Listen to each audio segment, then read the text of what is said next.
என்ன விஜய் ஃபேன்ஸ், ஜனநாயகன் படம் இறங்குமா இறங்காதான்னு டவுட்டில் இருக்கீங்களா? அதே டவுட்டோட தான் நானும் இருக்கேன். ஏன்னா நானும் டிக்கெட் புக் பண்ணியிருக்கேன். ஃபர்ஸ்ட் டே ஃபர்ஸ்ட் ஷோ 6 மணி ஷோ, அதுவும் கேரளாவில் பார்க்குறதுக்காண்டி புக் பண்ணியிருக்கேன். தலைவர் படம் ஃபர்ஸ்ட் டே ஃபர்ஸ்ட் ஷோ போகலன்னா அப்படி இருக்கும்.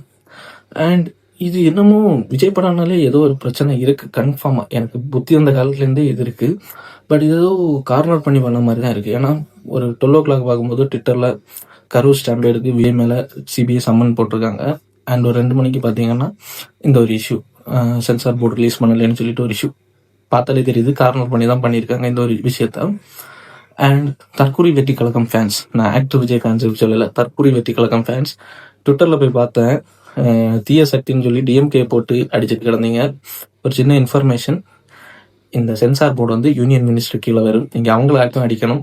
தற்கொலைத்தனமாட்டு டிஎம்கே போட்டு அடிச்சுட்டு கிடந்தீங்க சில தற்கொலை ஃபேன்ஸ்.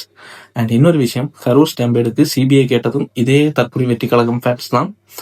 நீங்கள் அப்போ கேட்டுட்டு இன்னைக்கு சிபிஐ வந்து ஃபேக் பண்ணுறாங்க, தலைவரை மாட்டி விட வேண்டிய இதெல்லாம் பண்ணுறாங்கன்னு சொல்லிட்டு இன்னைக்கு நீங்களே அடிக்கிறீங்க. ஃபர்ஸ்ட் ஒரு விஷயம், யோசிச்சு ஏதாவது ஒரு முடிவெடுங்க. அப்போதான் நீங்களும் ஜெயிப்பீங்க, உங்கள் கட்சியும் ஜெயிக்கும். இது சில தற்கொலை வெற்றி கழகம் ஃபேன்ஸுக்கு தான் சொல்கிறேன், எல்லாருக்கும் சொல்லலை. வந்து கடிக்க வராதீர்கள். அண்ட் ஜனநாயகம் படம் இறங்கணும், எல்லாரும் பார்க்கணும், நல்லா இருக்கணும்னு சொல்லிட்டு தான் நான் எக்ஸ்பெக்ட் பண்ணுறேன். ஃபர்ஸ்ட் டே ஃபர்ஸ்ட் ஷோ பண்ணியிருக்கேன். எல்லாரும் பார்ப்போம் இறங்குமா இல்லையான்னு.